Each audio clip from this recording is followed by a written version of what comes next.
This is where I am around here. This is where I filmed my little movie, Battle of Hastings A.D.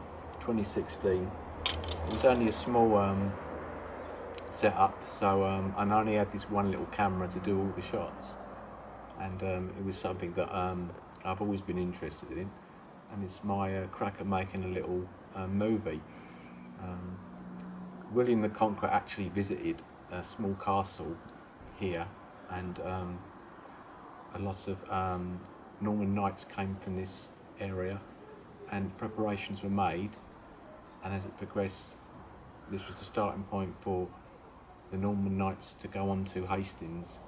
When I did my little film, there was no, I didn't have a cast of extras and thousands. I only had the people who were reenacting it, and it was probably all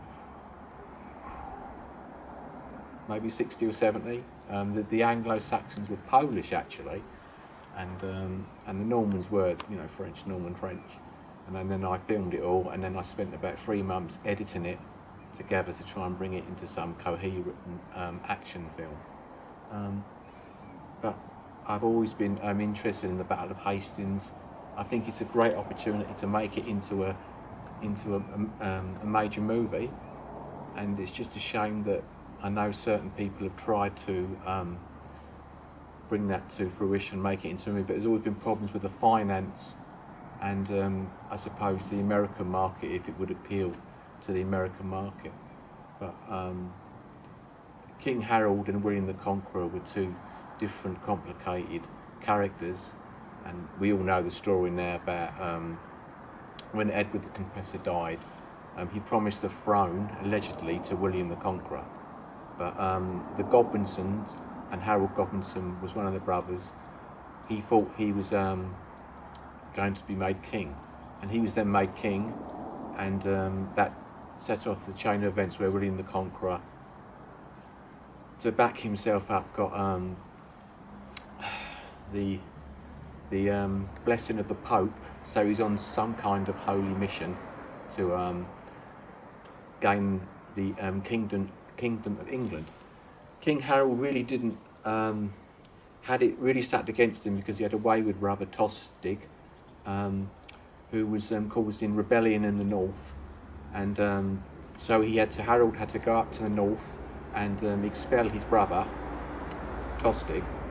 But this probably certainly was the thing that brought his downfall and his eventual death, because Tostig went across to Norway or the Scandinavian countries and managed to persuade Harald Hardrada, who was the one of the most fiercest warriors probably at that time, who had a dubious claim to the English crown. So them two got together and brought a load of forces, Viking forces, to the north of England at York, and Harold, who was already waiting at Hastings because he'd been given word that William the Conqueror and his forces were on their way, had no choice but to go and face his brother Tostig and Harold Hardrada, and the march up north, and they met at it was a famous battle, the Battle of Stamford Bridge, which probably was the greatest battle in English history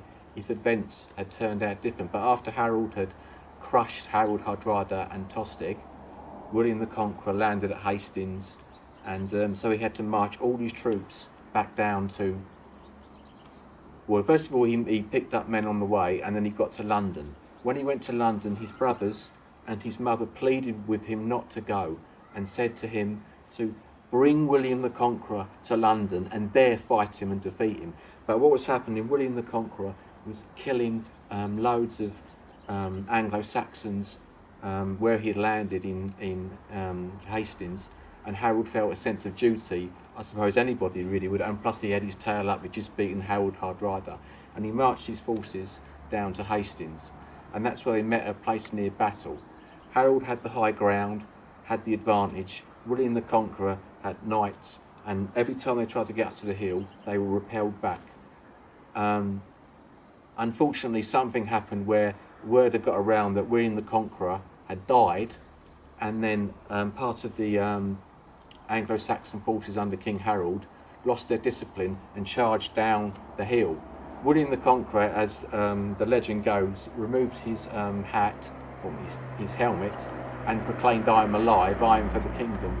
And then they followed him, and they came round and cut the Anglo-Saxons off, and then slowly but surely the archers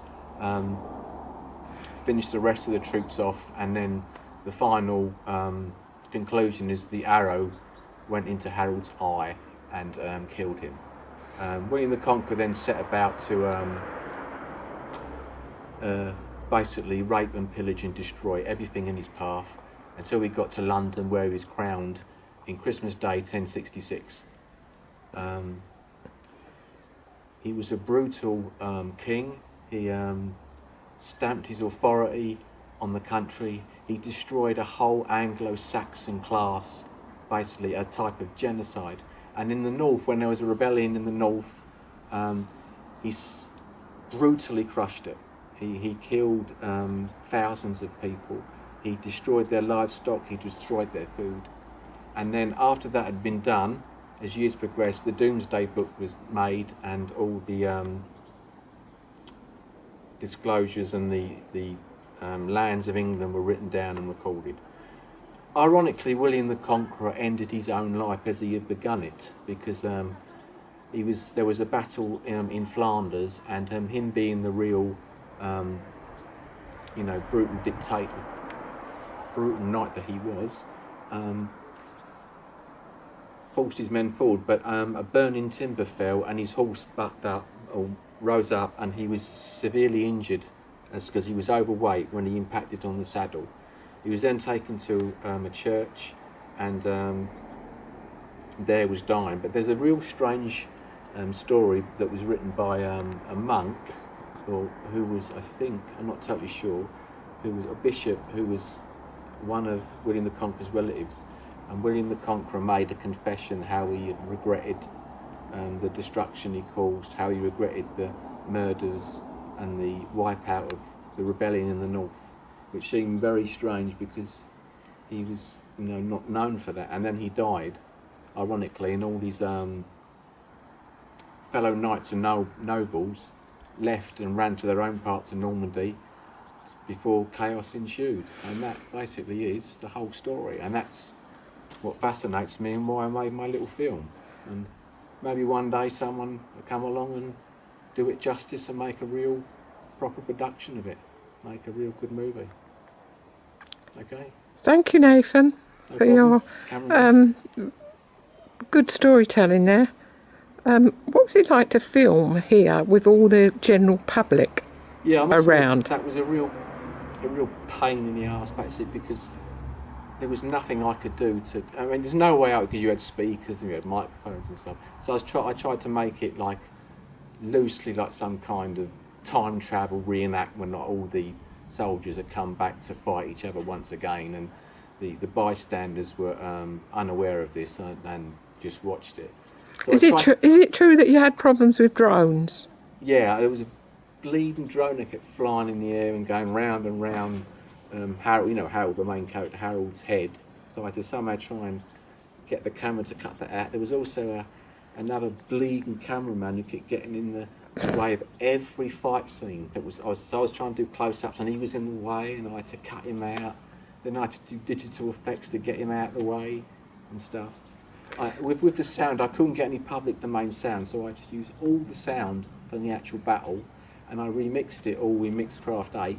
So we're talking, it was about 4 basic tracks, and I did all kinds of effects, reverse, reverb. So like where you had 4 voices, I mixed it so you had about 800 different voices at different speeds and stuff, which gave the effects. And the effects for the arrows and the archers, and ironically the ending with Harold with the arrow going into the eye, I had to fixate a real good close-up to get it to work. But I think I did quite a good job, seeing I only had 1 camera, and it was an interesting project, and I'm glad I completed it and done it. And here's the actual spot where it was done.